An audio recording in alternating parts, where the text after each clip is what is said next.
I think the IWDG is a great organisation to get involved in simply because of all the fascination with our marine life around the country.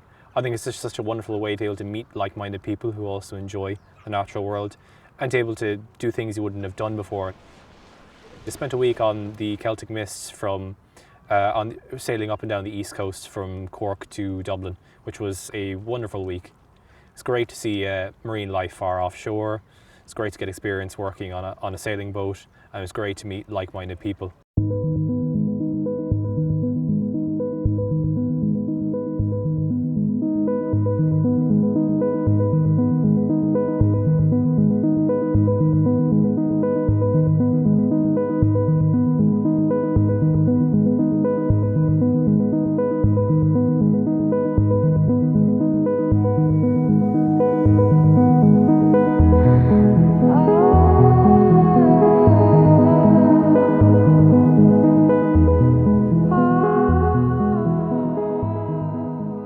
My name is Marcus Hogan, I'm 24 years of age. I'm an IWDG Galway member.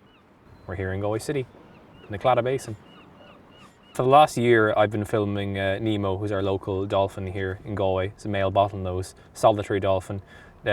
Always appears to be by himself, not particularly friendly, doesn't tend to engage with people or boats. He's been coming here every year since 2015. Normally between February and October, he seems to vanish in the winter. My first sighting was actually the second recorded sighting of the year this year, which was February the 20th. So Nimmo is actually so quiet and calm here at the pier that walkers tend to overlook him.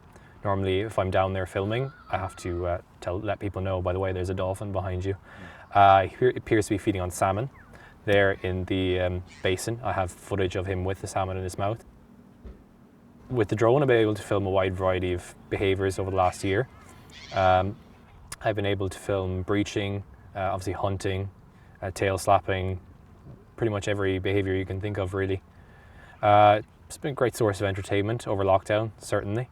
And he's always popping up on social media. People always seem to love the novelty of having a dolphin here, literally almost in Galway City. I've noticed that Nimmo does seem to notice the drone. Now, it never seems to have a negative effect on him. In fact, I think the couple of times I've gotten quite close to the water, he seems to show genuine curiosity.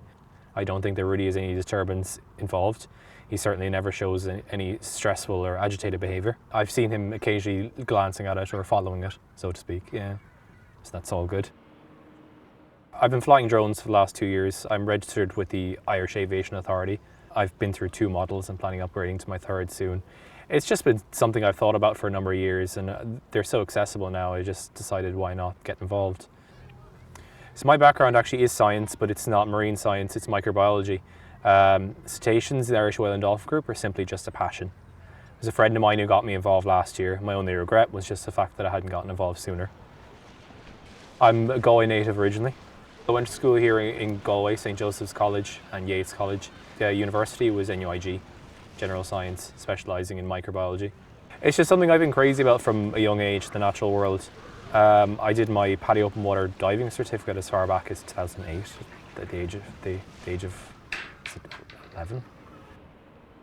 I always grew up with the documentaries on RTE, stuff like Living the Wildlife, Colin Stafford Johnson.